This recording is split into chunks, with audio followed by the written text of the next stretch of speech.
శ్రోతలకు కథాలహరికి స్వాగతం. ఈరోజు మీ ముందుకు తీసుకురాబోయేది స్వామి వివేకానంద జీవితంలో ఒక సంఘటన. ఆయన చిన్నప్పటి పేరు నరేంద్రనాథ్ దత్త. నరేంద్రనాథ్ చిన్ననాటి నుంచే ఉల్లాసంగా స్నేహితులతో కలిసి ఆడుతూ పాడుతూ ఉండేవాడు. ఒక వేసవి మధ్యాహ్నం ఆయన తన స్నేహితులతో ఇంటి బయట గల్లీలో గుంపుగా ఆటలాడుతున్నాడు. అంతలో అక్కడికి ఒక బలహీనంగా ఆకలితో వాడిపోయిన ఒక పేద బిచ్చగాడు వచ్చాడు.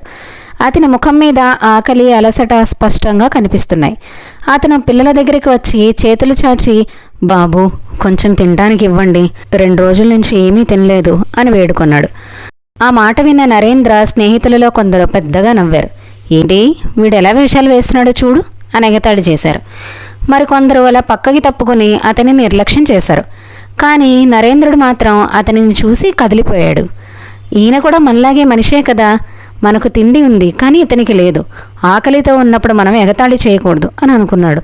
అప్పుడే తన వద్ద నుంచి ఆటకు వెళ్లే ముందు తన తల్లి ఇచ్చిన కొంచెం భోజనం తీసి ఆ బిచ్చగాడికి ఇచ్చేశాడు.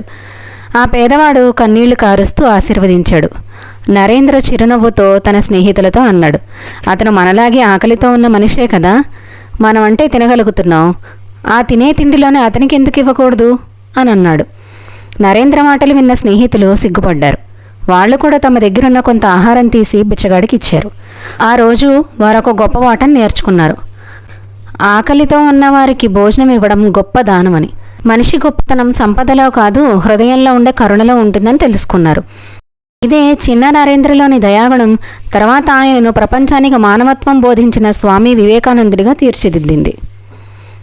ఈ రోజుకి కథతో ముగిద్దామండి. తిరిగి ఇంకొక కథతో కలుద్దాం.